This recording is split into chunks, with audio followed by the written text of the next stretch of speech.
EGR and manifold cleaning ಅಂತಂದ್ರೆ manifold ಅಂದ್ರೆ ಇದೇನು ಏರ್ ಸಪ್ಲೈ ಮಾಡುತ್ತೆ, ಸಿಲಿಂಡರ್ಗೆ ಏರ್ ಸಪ್ಲೈ ಮಾಡುತ್ತೆ. ಈ ಇಂಡಿವಿಜುವಲ್ ಪೋರ್ಟ್ ಇಂದ ಏರ್ ಎಷ್ಟು ಬೇಕೋ ಅಷ್ಟನ್ನ ಸಪ್ಲೈ ಮಾಡುತ್ತೆ. ಫ್ಯೂಯಲ್ ಡೈರೆಕ್ಟ್ ಆಗಿ ಇಂಜೆಕ್ಟ್ ಆಗುತ್ತೆ ಸಿಲಿಂಡರ್ಗೆ, ಡೈರೆಕ್ಟ್ ಆಗಿ ಇಂಜೆಕ್ಟ್ ಆಗುತ್ತೆ. ಮತ್ತೆ ಈ ಮ್ಯಾನಿಫೋಲ್ಡ್ ಏನಾಗುತ್ತೆ, ಸಫಿಶಿಯಂಟ್ ಆದ ಏರ್ನ ಇಂಡಿವಿಜುವಲ್ ಪೋರ್ಟ್ ಮೂಲಕ ಸಿಲಿಂಡರ್ಗೆ ಸಪ್ಲೈ ಮಾಡುತ್ತೆ. ಯಾವುದೇ ಪ್ರಾಬ್ಲಮ್ ಇಲ್ದಿರೋ ರೀತಿ ಸಫಿಶಿಯಂಟ್ ಆಗಿ ಇಂಜಿನ್ಗೆ ಮತ್ತೆ ಇಂಜಿನ್ ಕಂಬಷನ್ ಮಾಡೋಕ್ಕೆ ಎಷ್ಟು ಬೇಕಾಗುತ್ತೋ ಅಷ್ಟನ್ನ ಏರ್ನ ಕರೆಕ್ಟ್ ಆಗಿ ಈಕ್ವಲ್ ಆಗಿ ಸಪ್ಲೈ ಮಾಡುತ್ತೆ. ಇದು ಥ್ರೂ ಮ್ಯಾನಿಫೋಲ್ಡ್ ಮೂಲಕನೇ ಹೋಗುತ್ತೆ. ಇದು ಫಸ್ಟ್ ಎಲ್ಲ ಮೆಟಲ್ ಇಂದ ಬರ್ತಾ ಇತ್ತು ಮ್ಯಾನಿಫೋಲ್ಡ್, ಈಗೆಲ್ಲ ಪ್ಲಾಸ್ಟಿಕ್ ನ ಮಾಡಿದ್ದಾರೆ. ಈ ಮಾಡೋದ್ರಿಂದ ಈ ರೀತಿ ಮ್ಯಾನಿಫೋಲ್ಡ್ ನ ಕ್ಲೀನ್ ಮಾಡಿ ಹಾಕೋದ್ರಿಂದ ಇಂಜಿನ್ ಎಫಿಷಿಯನ್ಸಿ ಚೆನ್ನಾಗಿರುತ್ತೆ, ಪರ್ಫಾರ್ಮೆನ್ಸ್ ಚೆನ್ನಾಗಿರುತ್ತೆ, ಮತ್ತೆ ಬ್ಯಾಲೆನ್ಸ್ಡ್ ಆಗಿ ಪವರ್ ಡೆಲಿವರಿ ಆಗಕ್ಕೆ ಅನುಕೂಲ ಆಗುತ್ತೆ.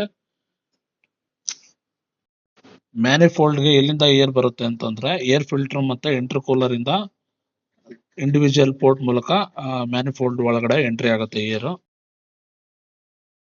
EGR ಕ್ಲೀನಿಂಗ್ ಅಂದ್ರೆ ಎಕ್ಸಾಸ್ಟ್ ಗ್ಯಾಸ್ ರೀಸರ್ಕ್ಯುಲೇಷನ್ ಸಿಸ್ಟಮ್. ಇದೇನ್ ಮಾಡುತ್ತೆ, which routes some exhaust gas into the reduce the emission, black smoke ನ ಅವಾಯ್ಡ್ ಮಾಡುತ್ತೆ, ಮತ್ತೆ ಇಂಜಿನ್ ಪರ್ಫಾರ್ಮೆನ್ಸ್ ಚೆನ್ನಾಗಿರೋ ರೀತಿ ಮಾಡುತ್ತೆ. ಇದು ಎವ್ರಿ 30 to 60,000 ಕಿಲೋಮೀಟರ್ ರನ್ ಆದಾಗ EGR ಮತ್ತೆ ಮ್ಯಾನಿಫೋಲ್ಡ್ ನ ಕ್ಲೀನ್ ಮಾಡಿ ಹಾಕೋದ್ರಿಂದ ಇಂಜಿನ್ ಲೈಫ್ ಚೆನ್ನಾಗಿರುತ್ತೆ. ಇದು ಡೀಸೆಲ್ ವೆಹಿಕಲ್ ಫ್ರೇಟಾ ಯುಂಡೈ ಡೀಸೆಲ್ ವೆಹಿಕಲ್ ಮ್ಯಾನಿಫೋಲ್ಡ್ ಇದು ಕ್ಲೀನ್ ಮಾಡಿ ಹಾಕ್ತಾ ಇರೋದು. ಈ ರೀತಿ ಡೀಸೆಲ್ ಹಾಕಿ ಇಂಡಿವಿಜುವಲ್ ಪೋರ್ಟ್ ನ ಕ್ಲೀನ್ ಆಗಿ ಒಳಗಡೆ ಕಾರ್ಬನ್ ಕೂತಿರ್ತದೆ, ಆ ರೀತಿ ಇಂಡಿವಿಜುವಲ್ ಪೋರ್ಟ್ ಒಳಗಡೆ ಎಲ್ಲ ನೀಟಾಗಿ ರಿಮೂವ್ ಮಾಡಬೇಕು. EGR ಅಲ್ಲೂ ಅಷ್ಟೇ ನೋಡಿ, EGR ಅಲ್ಲೂ ಅಷ್ಟೇ ಗಲೀಜ್ ಕೂತಿರ್ತದೆ. ಅದನ್ನೆಲ್ಲ ಬ್ಲಾಕ್ ಸ್ಮೋಕ್ ಎಲ್ಲ ಕೂತು ಫುಲ್ ಇದೆಲ್ಲ ಕ್ರಿಯೇಟ್ ಆಗಿರುತ್ತೆ ಒಳಗಡೆ ಫುಲ್. ಅದು ಏನಾಗುತ್ತೆ, ಸಫಿಶಿಯಂಟ್ ಆಗಿ ಏರ್ ಸಪ್ಲೈ ಆಗಕ್ಕೆ ಪ್ರಾಬ್ಲಮ್ ಮಾಡ್ತಾ ಇರುತ್ತೆ. ಅದರಿಂದ ಆ ರೀತಿ ಕ್ಲೀನ್ ಮಾಡಿ ಹಾಕ್ಬೇಕು. ಡೀಸೆಲ್ ಯೂಸ್ ಮಾಡಿ ಕ್ಲೀನ್ ಮಾಡಿ ಹಾಕಿ ಈ ರೀತಿ ಏರ್ ಎಲ್ಲ ಬಿಟ್ರೆ ನೀಟಾಗಿ ಕ್ಲೀನ್ ಆಗುತ್ತೆ.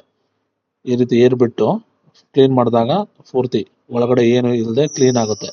ಮ್ಯಾನಿಫೋಲ್ಡ್ ಎಲ್ಲ ನೀಟಾಗಿ ಕ್ಲೀನ್ ಮಾಡಿ ಆ ರೀತಿಯಾಗಿ ನೋಡಿ ಇಲ್ಲಿ ಯಾವ ರೀತಿ ಬ್ಲಾಕ್ ಕಲರ್ ಬರ್ತಾ ಇದೆ, ಆ ಸ್ಮೋಕ್ ಒಳಗಡೆ ಎಲ್ಲ ಕೂತಿರೋಂಥದ್ದೆಲ್ಲ ಇದು ಎಲ್ಲ ಕ್ಲೀನ್ ಆದ್ಮೇಲೆ ತೆಗೆದಿರೋ ಫೋಟೋ. ಇದು ಎಲ್ಲ ಮ್ಯಾನಿಫೋಲ್ಡ್ ಮತ್ತೆ EGR ಕ್ಲೀನ್ ಆಗಿರೋದು. ಇದು ಕಂಪ್ಲೀಟ್ ಕ್ಲೀನ್ ಮಾಡಿ ಮತ್ತೆ ಇನ್ಸ್ಟಾಲ್ ಮಾಡ್ಬೇಕೀಗ.